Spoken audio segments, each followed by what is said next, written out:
it's Jonathan, and welcome to another Sigillum Multarum video.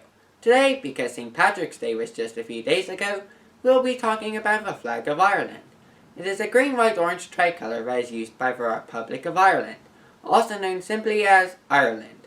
In this video, we'll go over the history of Irish flags, then we'll look at the symbolism of the current one, before ending this video with flags that look confusingly similar to the Irish flag. Now, on with the video. Stare. History. In the early Middle Ages, when Ireland was ruled by Gaelic peoples under the collective retroactive name of Gaelic Ireland, Ireland did not have a singular flag.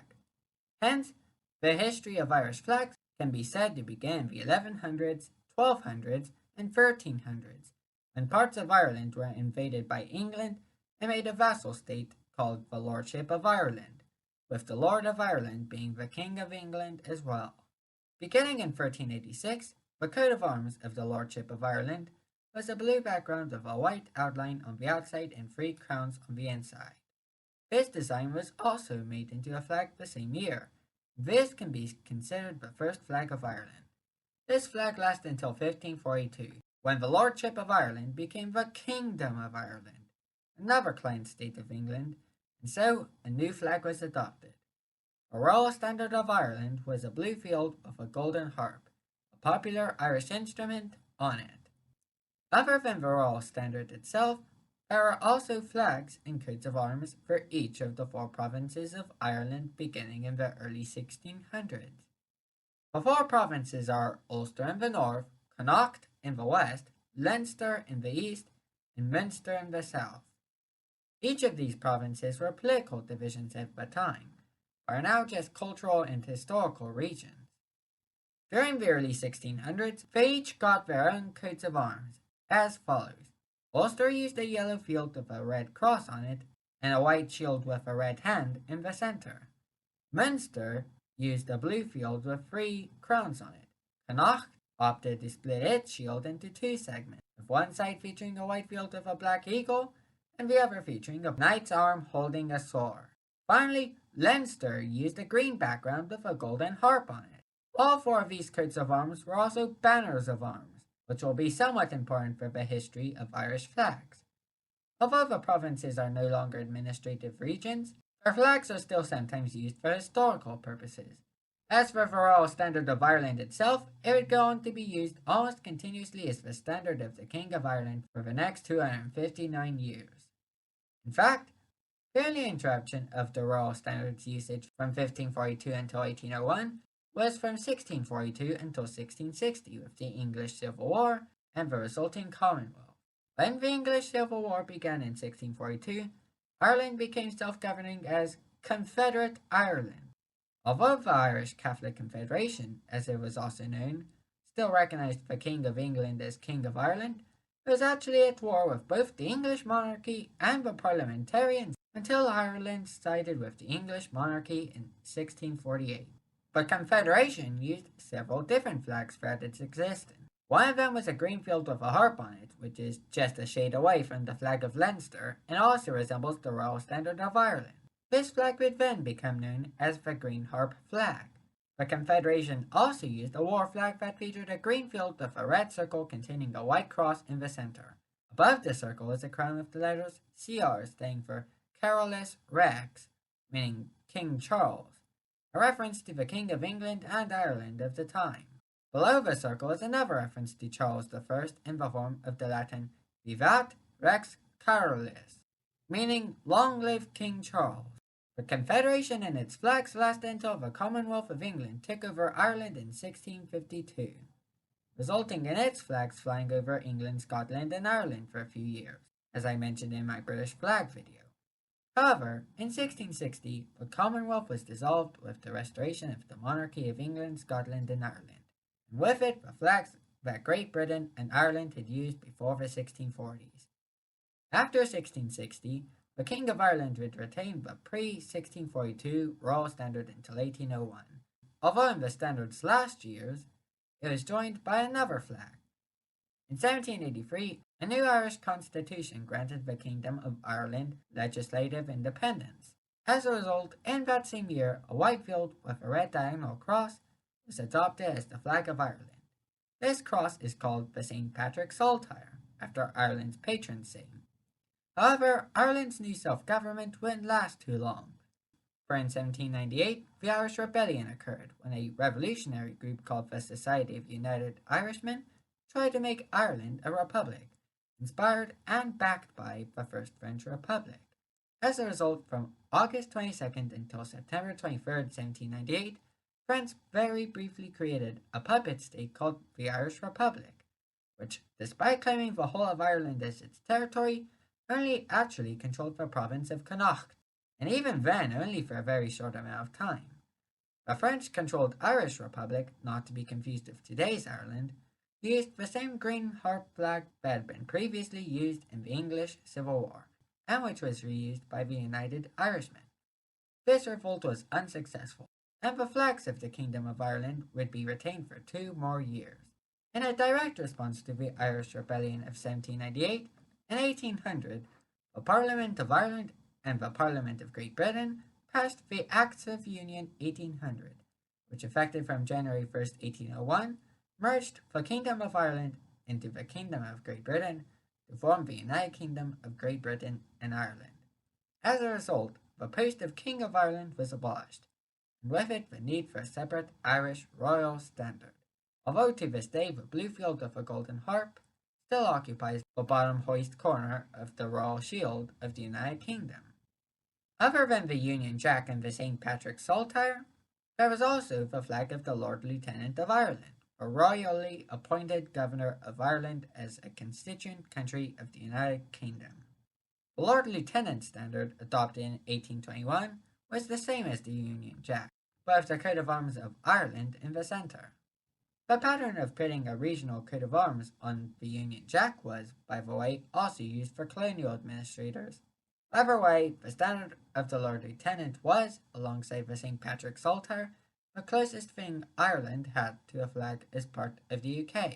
However, during the 19th century, movements to create an independent Irish state, by extension Irish symbols, began popping up.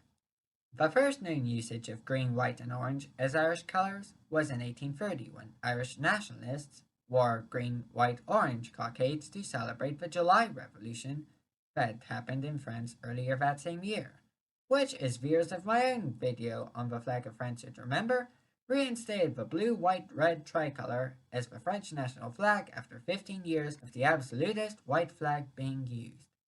18 years later, the colours of green, white, orange would pop up again in Irish history, also as a celebration of a revolution in France. This time, in March 1848, France went through yet another revolution, as part of a larger wave of revolutions in Europe throughout 1848. On March 7, 1848, the Irish nationalist leader Thomas Francis Meagher held a meeting in his hometown of Waterford, where, as part of celebrations related to the French Revolution of 1848, he unveiled the now iconic green, white, orange tricolour of Ireland. This flag was not only inspired by the flag of France, but as a matter of fact, Meagher actually got it as a gift from some French women who were sympathetic to the cause of an independent Irish state. Throughout 1848, more meetings of nationalists throughout Ireland would use the French and Irish tricolours together. After 1848, although the Irish tricolour's usage among certain nationalists wasn't forgotten, the green harp flag was still more commonly used by those that supported Irish independence, right up until one more series of revolts would bring the Irish tricolour into common usage. From April 24th until April 29th, 1916, the Easter Rising occurred as an attempt by Irish nationalists to establish an independent country, which they called the Irish Republic, which is not related to the 1798 Republic or the current one. The 1916 insurgents used the Irish tricolour as their flag, although at the beginning of the rebellion, they also used a green flag with the phrase Irish Republic written on it in white and orange. The Easter Rising only resulted in the nationalists controlling parts of Dublin, and in the end, it was unsuccessful in its attempt to create an independent Ireland. It didn't even get much support from the wider Irish population. However, just 3 years later, the Irish War of Independence began, resulting in an Irish Republic that actually lasted longer than the 1916 one. This republic also used the Irish tricolour in its fight for independence from the United Kingdom, which would last until 1922, when the Irish War of Independence ended with Ireland being partitioned between the United Kingdom and an independent Ireland. More exactly, the more pro-British parts of the island of Ireland became Northern Ireland, a constituent country within the newly renamed United Kingdom of Great Britain and Northern Ireland, while the rest became a dominion called the Irish Free State. The dominion status meant that while Ireland was still technically part of the British Empire, and the King of the United Kingdom was its head of state, the British monarch was now Ireland's head of state as King of Ireland, and Ireland achieved a greater degree of self-government than it had within the previous 400 years, making it function like an independent country in most ways, similarly to Canada, Australia, or New Zealand. Northern Ireland would go on to use several flags of varying degrees of semi-official status over its almost 100 years of existence, while the Irish Free State retained the Irish tricolour that had been used by those that had fought for the creation of an independent Irish country, a goal that was practically achieved under the Free State since 1848. The Irish Free State would continue to exist until 1937, when a new constitution finally abolished the Irish monarchy, and from 1949 renamed the country to the Republic of Ireland. The 1937 constitution also resulted in the Irish tricolour's role as the national flag, previously established by the Irish government in 1922, being codified into constitutional law as Article 7 of the Constitution of Ireland, and it has remained the official flag of Ireland to this day. Now, let's go over the symbolism. Symbolism. The symbolism of the flag of Ireland is pretty straightforward. As I mentioned before, the flag of Ireland's details are similar to that of France, to represent revolution. However, there is also another meaning to the flag of Ireland. The green stripe represents the Catholic majority in Ireland, orange represents the Protestant minority, and the white represents coexistence between the two religious groups. The whole flag therefore represents the peaceful unity between the Catholics and Protestants in Ireland. This peaceful symbolism has even resulted in the Irish government trying to protect the flag of Ireland from incorrect shades. Although the flag of Ireland is sometimes displayed with a yellow stripe instead of orange, usually because of the orange being worn out, not only is this incorrect, but it ruins the symbolism behind the flag of Ireland.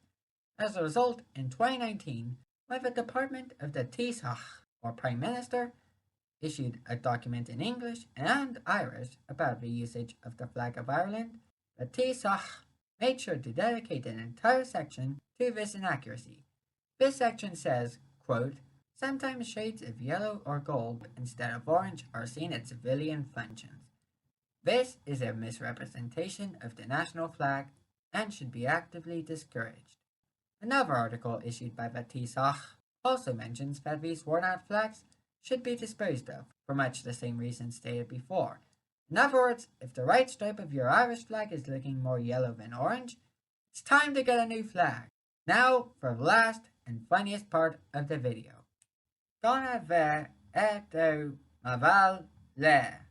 Not to be confused with, the flag of Ireland is pretty distinguishable among the flags of the world, with the only national flags that look similar to it being those of Mexico, which uses slightly different colors, and an eagle, Italy, which uses slightly different colors and no eagle, and most confusingly of all, Côte d'Ivoire, a West African country also known by its English name of Ivory Coast.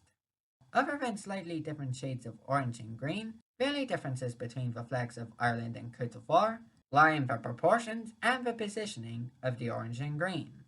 While Ireland's flag has a proportion of 1 to 2, inherited from the British flag, the Ivorian flag has a proportion of 2 to 3, which is more similar to the flag of France, of which Côte d'Ivoire was once a colony of.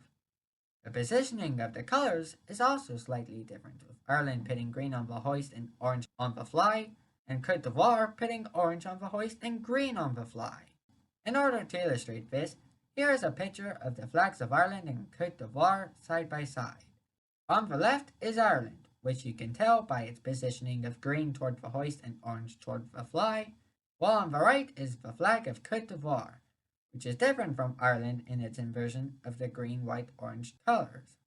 Hopefully this clears up some confusion between these two flags. Before you ask, neither country's flags had any influence on the other, although both the flag of Ireland and the flag of Côte d'Ivoire were inspired by the flag of France, with the former similarity representing revolution and the latter representing its former empire. This similarity has caused some real-life incidents with each flag. Sometimes when Unionists in Northern Ireland tried to burn Irish flags in protest against Irish nationalism, the Unionists wind up accidentally burning Ivorian flags instead. It has even gone to the point that when Ivorian flags are displayed in Northern Ireland, signs are sometimes put up saying that's the flag of Côte d'Ivoire just to prevent it from being interpreted as a display of Irish nationalism. This example comes from the Linfield Football Club's shop in the western part of Belfast, and it displays its Ivorian flag as part of a larger collection of national flags. On a less incendiary note, this similarity has also been used in sports. During the 2018 World Athletics Indoor Championships, the Ivorian sprinter Muriel Ahore won the 60-meter or 65.6 yards in the US indoor dash and subsequently found that she didn't have an Ivorian flag to hold up in celebration. Realizing this, some Irish flags, noticing that their flag is very similar to the Ivorian flag, let Ahore borrow an Irish flag so that she could reverse it and use it as an Ivorian flag. As Ahore herself put it when interviewed by the BBC. Oh yes, and I just flipped it upside down because it's just the opposite. Yeah. So I said, okay. I love the idea that it's kind of well, you can't tell the difference, can you? It's the exact same flag. And those are the differences between the flags of Ireland and Côte d'Ivoire. Now on to the outro. And now you know about the flag of Ireland. In this video, we have gone over the history of Irish flags, the symbolism of the current one, and some flags that it looks very similar to. I hope you enjoyed this video. If you did, please leave a like on it. And if you enjoyed this entire channel, subscribe to it. And if you want to know when the next video will be coming out, click the bell button after you subscribe.